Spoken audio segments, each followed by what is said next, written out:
On va parler de ce qui se trouve dans l'abdomen. On a différents organes. On va voir ça tout de suite avec une image. Voilà, alors effectivement, ça c'est une coupe de profil, on est dans l'abdomen. Il y a différents organes comme par exemple le foie ici, la vésicule biliaire. Bon, la rate, on ne la voit pas, mais je vous garantis qu'elle est là. Et puis tout ce qui est coupé ici, c'est l'intestin grêle et le côlon. Et tous ces organes sont entourés d'une fine membrane qu'on appelle le péritoine, qui tapisse la cavité abdominale et l'extérieur des viscères qui sont contenus dans la cavité et qui permet de maintenir les organes au sein de cette cavité abdominale. C'est une membrane qui est lisse, séreuse, c'est-à-dire qui contient une fine couche de liquide et elle est faite de 2 feuillets. Oui, alors pour mieux la mettre en évidence, je vous propose ici, vous imaginez qu'on fait une coupe au niveau de l'abdomen et puis on va faire une vue d'en haut, une vue d'avion et on va se retrouver avec ici. Ça c'est l'avant, ça c'est l'arrière. On retrouve le foie dont vous parliez, Marina. Ce qui nous intéresse aujourd'hui, donc c'est le péritoine. Et vous voyez, ce péritoine, c'est cette petite couche ici. Alors avec 2 feuillets, effectivement le péritoine qu'on va appeler pariétal, celui vers la paroi, et puis à l'inverse, celui qui va entourer les organes, entourer les viscères, va s'appeler péritoine viscéral. C'est celui-là qui entoure. Ici, vous voyez tous les organes. Et entre ces 2 feuillets ici représentés en marron, on a la cavité péritonéale.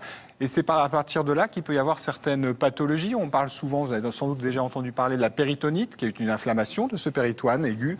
Ou alors une autre pathologie qui touche le péritoine, c'est le cancer du péritoine, qu'on appelle la carcinose péritonéale. Oui, en fait, il s'agit de la dissémination de cellules cancéreuses sur tout ou partie de ce péritoine. Cette carcinose, elle peut être primitive. Là, ce sont des maladies rares du péritoine. Ça touche moins de 200 personnes par an en France.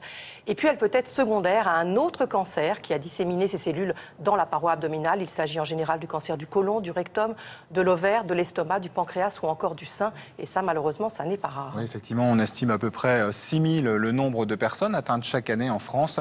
Les symptômes sont le plus souvent des douleurs abdominales diffuses ou alors une distension progressive de l'abdomen, une altération de l'état général avec perte de poids, de fatigue ou encore une occlusion qui va entraîner des nausées ou des vomissements. Alors une fois le diagnostic posé, le traitement initial est généralement une chimiothérapie par voie intraveineuse destinée à réduire le nombre des lésions, puis une chirurgie de cytoréduction destinée à supprimer toute la maladie visible qui est disséminée dans le péritoine en retirant les organes et les parties du péritoine malades, donc envahies. Une fois que les lésions visibles ont été retirées, il faut s'attaquer aux lésions que l'on dit microscopiques. Oui, absolument. Et pour les détruire, on va voir ça en images ensemble. Le chirurgien va utiliser une chimiothérapie innovante, ce qu'on appelle la CHIP, chimiothérapie hyperthermie intrapéritonéale. Contrairement à la chimiothérapie par voie veineuse, le produit, on va regarder ça ensemble, est délivré directement au contact des cellules, donc à l'intérieur finalement de l'abdomen. Et en fait, il va venir baigner, on va faire un bain, vous voyez, c'est ce que je vous disais, ça arrive directement dans l'abdomen, il va y avoir un bain dans l'abdomen. Ces opérations durent à peu près 1h30, elles se passent sous anesthésie générale. Et pour garantir l'efficacité du traitement, le produit doit atteindre 42 degrés, ce qu'on vient de voir. Et c'est ça qu'on appelle l'hyperthermie. Il faut savoir que cette température permet d'augmenter les effets du produit de cette chimiothérapie. Alors la chirurgie de cytoréduction associée à cette CHIP a permis une évolution majeure dans le traitement de la carcinose péritonéale en améliorant l'espérance de vie, la qualité de vie des patients, voire en permettant une guérison, alors que pendant longtemps le pronostic était très mauvais puisque cette carcinose était considérée comme un stade terminal. Mais quand ce traitement curatif n'est pas possible, une prise en charge palliative peut alors être réalisée. Oui, cette fois-ci, il s'agit d'une technique innovante, encore une fois réalisée pour la première fois en Allemagne, c'était en 2011, ce qu'on appelle la PIPAC, la chimiothérapie intrapéritonéale.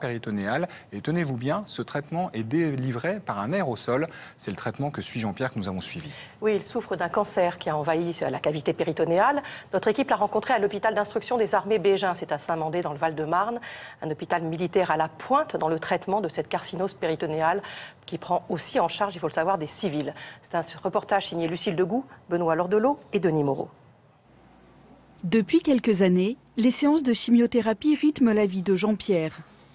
Il y a 4 ans, alors âgé de 70 ans, il apprend qu'il souffre d'un cancer. À un moment, en fait, j'ai eu quelques problèmes de respiration et puis j'ai fait aussi une infection pulmonaire. À la suite de ça, on a fait des analyses, des examens et en fait, on a découvert un mésothéliome pleural. Et par la suite, ce mésothéliome pleural s'est étendu au péritonal. On a découvert à l'occasion d'examens de scanner où on a vu en fait qu'il y avait des petites taches.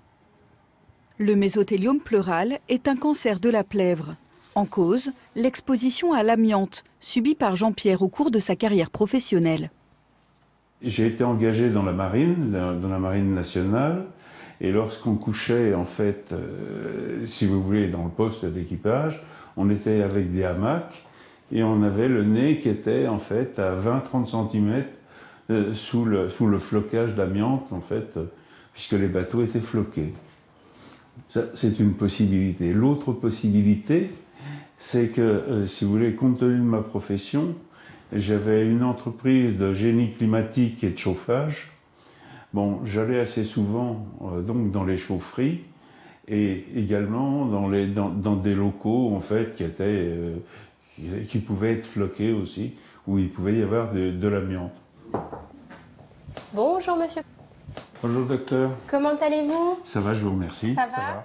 Le mésothéliome péritonéal est une pathologie rare. Pour la traiter, Jean-Pierre s'est vu proposer un traitement innovant, la PIPAC. Une technique qui permet de délivrer la chimiothérapie directement dans l'abdomen grâce à un aérosol. J'ai de l'acide, oui.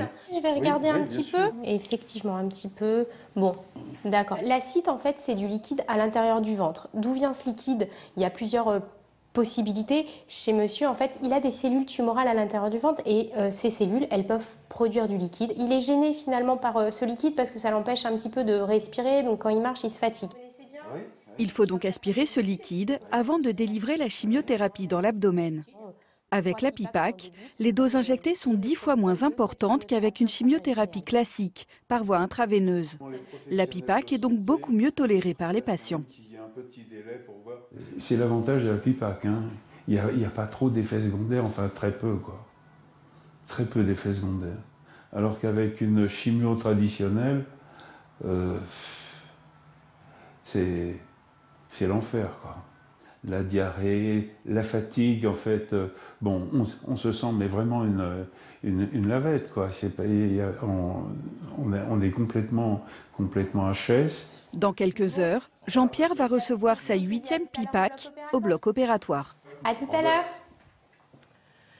Oui, cette PIPAC est une innovation donc thérapeutique qui permet d'améliorer la qualité de vie du patient et de contrôler l'évolution de la maladie. C'est un traitement, donc vous l'avez entendu, délivré au bloc opératoire. On retrouve Jean-Pierre, donc traité pour ce mésothéliome à l'hôpital d'instruction des armées Bégin à Saint-Mandé, en région parisienne. Reportage Lucille Degout, Benoît Lordelot, Denis Moreau. Aujourd'hui, ce patient va recevoir sa 8e PIPAC. Cette chimiothérapie intrapéritonéale, délivrée directement dans l'abdomen, se déroule au bloc opératoire, sous anesthésie générale. La chimiothérapie qui est un liquide ici va passer par une micropompe. Cette micropompe, c'est un système qui va transformer le liquide en aérosol. Cet aérosol, il va être diffusé dans toute la cavité péritonéale.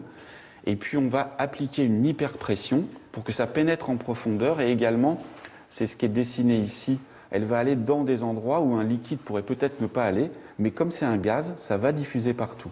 Incision. Cette pénétration de la chimiothérapie en profondeur, directement au contact de la tumeur, est particulièrement recommandée pour traiter le mésothéliome péritonéal dont souffre ce patient. On a mis nos 2 trocars dans le ventre et maintenant on peut constater donc le liquide que vous voyez là à l'intérieur, hein, dans lequel flottent les anses intestinales. Et c'est ça qu'on appelle le liquide d'acide, que nous allons aspirer dans un premier temps. Après avoir aspiré plus de 2 litres d'acide, la chirurgienne contrôle minutieusement la cavité abdominale pour évaluer l'évolution de la maladie. Sur le gros intestin qu'on voit ici, vous voyez cette petite structure blanchâtre en forme de nodule. Et c'est cela qu'on appelle les nodules de carcinose. Et c'est par notre traitement qu'on évite, on essaye de limiter leur développement. Oui. La chirurgienne prélève de l'acide et réalise des biopsies dans la cavité abdominale. Ces éléments seront ensuite analysés. Le patient est maintenant prêt à recevoir la chimiothérapie grâce à cet appareil à usage unique. Ce dispositif, on va le mettre dans le trocar et la chimiothérapie va sortir par ici sous forme vraiment d'aérosol.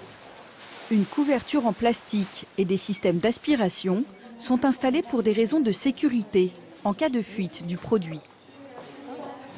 Le personnel quitte la salle d'opération. on injecte un produit, on va dire, qui est quand même toxique, hein, c'est une chimiothérapie. Comme on l'injecte dans le ventre et que c'est sous pression, si jamais on a le moindre incident et qu'il y a de la chimio qui est dispersée dans toute la salle, ça peut être quand même délétère pour le personnel en salle. Donc c'est pour ces raisons de sécurité que tout le monde sort de la salle. C'est donc à l'extérieur du bloc opératoire que la chirurgienne déclenche la diffusion de la chimiothérapie avec cette télécommande. Vous pouvez voir la machine, en fait, le petit au-dessus de la seringue tout en haut, là où c'est orangé, ça tourne. En fait, c'est le produit donc, qui commence à avancer dans les tubulures. Et dans quelques instants, vous allez le voir apparaître, sortir de cette fameuse buse qui va nous permettre de diffuser la chimio. Pendant 5 minutes, la chimiothérapie se diffuse dans l'ensemble de la cavité abdominale comme une tempête de neige. Ce produit, on va le laisser agir 30 minutes. Pourquoi ? On a administré ces microparticules et en mettant le gaz à l'intérieur, ça entraîne un phénomène de pression qui va permettre de pousser pour favoriser la pénétration de ces microparticules de chimiothérapie qui vont rentrer dans les tissus. Et ça va permettre de rentrer, les études ont montré que ça pouvait rentrer jusqu'à même 4 mm à l'intérieur des tissus. Au bout de 30 minutes, seuls les médecins rentrent dans le bloc opératoire équipés d'un masque spécifique. Il faut fermer les zones d'incision le plus rapidement possible pour ne pas être exposé aux produits de chimiothérapie. La complication la plus fréquente finalement pour ce type de procédure, c'est un problème de cicatrisation. On peut avoir des plaies à travers lesquelles l'acide va couler. C'est pas très invalidant en soi et grave. Mais c'est vrai que pour le patient, il va avoir un pansement qui va sointer pendant plusieurs jours. Le patient sortira de l'hôpital le lendemain. Il recevra sa prochaine PIPAC dans 6 semaines. Alors sachez que pour améliorer les résultats, l'idéal est d'alterner les PIPAC et les séances de chimiothérapie conventionnelle par voie intraveineuse. En France, seulement une dizaine d'établissements proposent la PIPAC pour l'instant. Sachez que ce traitement est très coûteux pour l'hôpital, à peu près 2 000 € par séance. Voilà, fin de ce dossier. D'ici 15 h, les livres de Gérard Collard, la chimie